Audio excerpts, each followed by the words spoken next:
जय हिंद दोस्तों, आप सभी को आपके अपने अध्ययन केंद्र समर्पण विद्यापीठ में तहे दिल से स्वागत है। जी हाँ दोस्तों, आज हम लोग कक्षा 10वीं जो काव्य खंड के श्रृंखला में हम लोग चल रहे हैं, उसी दरमियान आज हम लोग पढ़ेंगे अक्षर ज्ञान, जिसका रचना किए हैं अनामिका।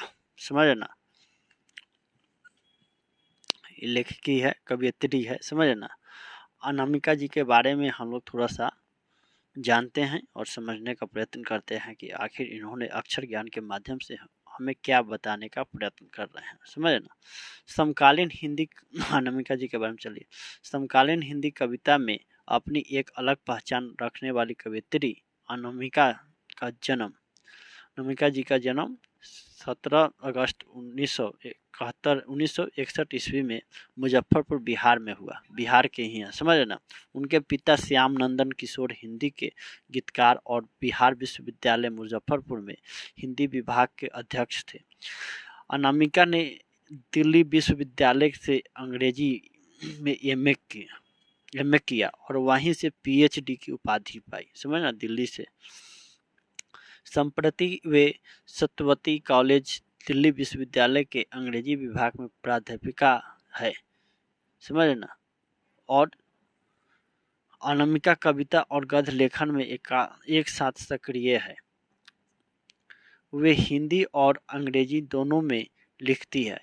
उनकी रचनाएं काव्य संकलन, गलत पत्ते की चिट्ठी, बीजाक्षर, अनुष्टुप आदि आलोचना, पोस्ट एलियट पोएट्री, अस्तित्व का मानचित्र आदि संपादन कहती है औरतें काव्य संकलन है। अनामिका को राष्ट्रभाषा प्रसिद्ध पुरस्कार, भारत भूषण अग्रवाल पुरस्कार, गिरजा कुमार माथुर पुरस्कार, ऋतुराज साहित्यकार सम्मान आदि प्राप्त हो चुके हैं। एक कवियत्री और लेखिका के रूप में अनामिका अपने वास्तुपूर्वक समसामयिक बोध और संघर्षशील वंचित जन के प्रति रचनात्मक सहानुभूति के लिए जानी जाती है। स्त्री विमर्श के सार्थक हस्तक्षेप करने वाली अनामिका अपनी टिप्पणियों के लिए भी उल्लेखनीय है। प्रस्तुत कविता समसामयिक कवियों की चुनी गई कविताओं की चर्चित श्रृंखला कवि ने कहा से ली गई है। समझ रहे ना, कवि ने कहा से ली गई है। प्रस्तुत कविता में बच्चों के अक्षर ज्ञान की प्रारंभिक शिक्षण प्रक्रिया के कौतुकपूर्ण वर्णन चित्रण द्वारा कवियत्री गंभीर आशय व्यक्त कर देती है। तो आइए हम लोग जानते हैं अक्षर ज्ञान, अक्षर का ज्ञान। समझ है ना।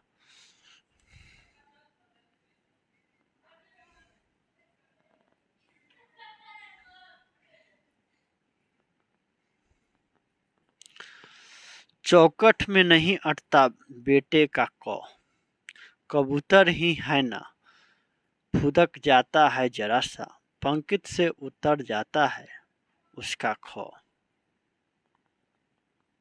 समझे ना। खरगोश की खालिश बेचैनी में गमले से टूटता हुआ उसका गौ, घड़े से लुढ़कता हुआ उसका घौ, अंग पर आकर थमक जाता है, उससे नहीं सजता है अंगा। अंगा और डग को वह समझता है माँ, और उसके बगल के बिंदु को चंद्रबिंदु बिंदु को मानता है गोदी में बैठा बेटा। माँ बेटे सधते नहीं उससे और उन्हें लिख लेने की अनवरत कोशिश में उसके आ जाते हैं आंसू। पहली विफलता पर छलक के ये आंसू ही यह शायद प्रथमाक्षर सृष्टि का विकास कथा के। समझ ना, थोड़ा सा मतलब लग रहा है ना कि क्या ही है, लेकिन भाई पढ़ना है तो पढ़ना ही पड़ेगा ना।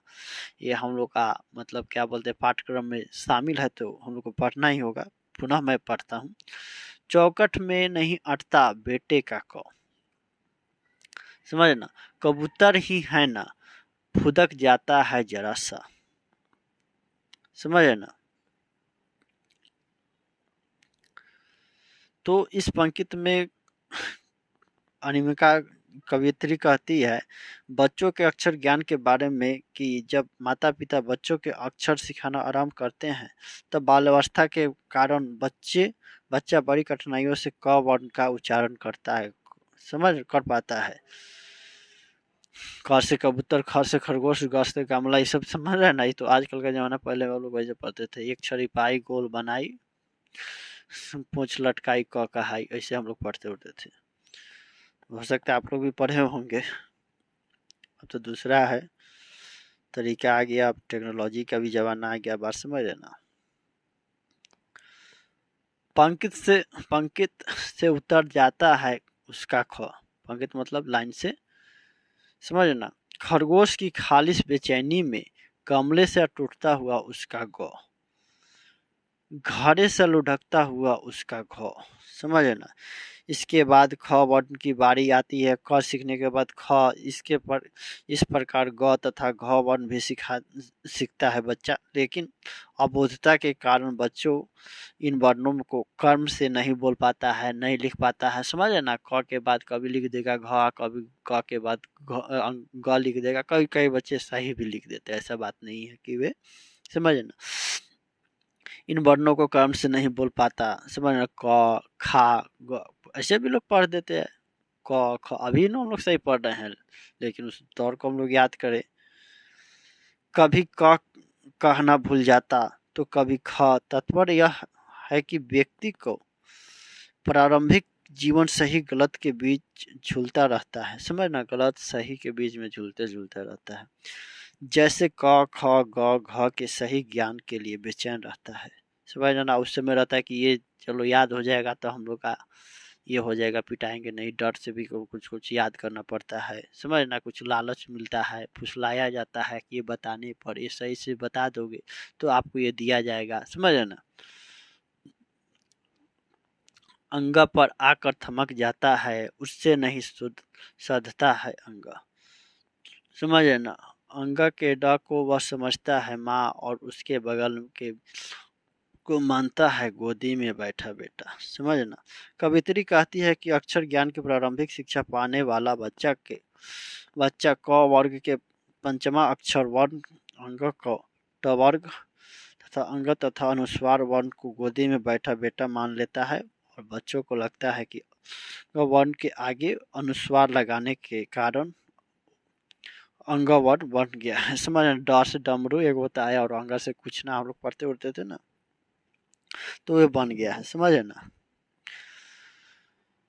अपना अपना इच्छा होता है। माँ बेटे सड़ते नहीं उससे, और उन्हें लिख लेने की अनवरत कोशिश में उसके आ जाते हैं आंसू, समझ है ना। पहली विफलता पर छलके ये आंसू ही है शायद प्रथमा अक्षर सृष्टि की विकास कथा के, समझ है ना। कवित्री कहती है कि बच्चा अंगवर्ण का सही उच्चारण नहीं कर पाता, वह बार बार लिखता है ताकि वह उसकी सही उच्चारण कर सके, लेकिन अपने को सही उच्चारण करने में असमर्थ जानकर रो पड़ता है। कुछ कुछ बच्चे रोने लगते हैं कि बार बार मैं पढ़ रहा हूँ, मुझे याद नहीं हो रहा है, समझ ना। तात्पर्य यह है कि अक्षर ज्ञान जीवन की विकास कथा का प्रथम सोपान है, समझना। तो यही सब है कि क्या है नहीं है, ये थोड़ा सा बताया गया, इसको समझना।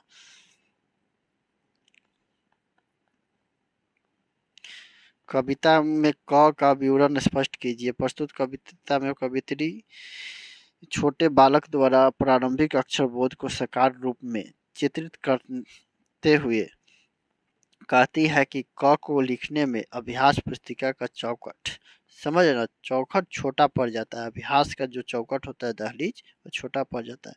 क्रम पथ भी इसी प्रकार प्रारंभ में फिसलन भरा होता है, समझ ना।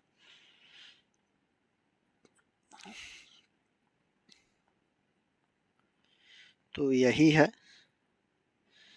और देखिए इस सब में ज्यादा उलझने कहते क्या, मैं आपको मतलब इस सबसे मतलब जब हम लोग प्रश्न एथी करेंगे ना जी, इसका क्या बोलते हैं, मैं बोल रहा हूँ, जब हम लोग में एथी क्या बोलते हैं, पिछले कई वर्षों का प्रश्न पत्रों का जिक्र करेंगे तो आप लोग को हम लोग को लगेगा कि हाँ भाई क्या है नहीं है, समझे ना। तो इसका पद्यांश से समझे ना। और इसका अभिप्राय है कि किसी प्रतीक के माध्यम से बच्चों को अक्षर का बोध आसानी से कराने की बात कही गई है। साथ ही यह भी बताया गया है कि अक्षर ज्ञान सीखने में बच्चा बार बार असफल होता है, गर्सलार्थ समझना। तो ये भी है। और आजकल तो नए नए टेक्नोलॉजी भी आ गए हैं कि हाँ उसको हम लोग लिख सकते हैं कैसे कैसे, समझे ना। मतलब देख कर हम लोग को पता हो जाएगा। मान लीजिए कि आजकल तो टेलीविजन पर हम लोग दिखा देते हैं कि ऐसा क से कबूतर बोलता भी है, बहुत तरह का मतलब ये कार्टून वीडियो के माध्यम से भी हम लोग लर्न कर लेते हैं, बहुत ऐसा चीज़ है ना। ठीक है, तो मिलते हैं अगले क्लास में, तब तक मुझे याद दीजिए। जय हिंद, जय भारत।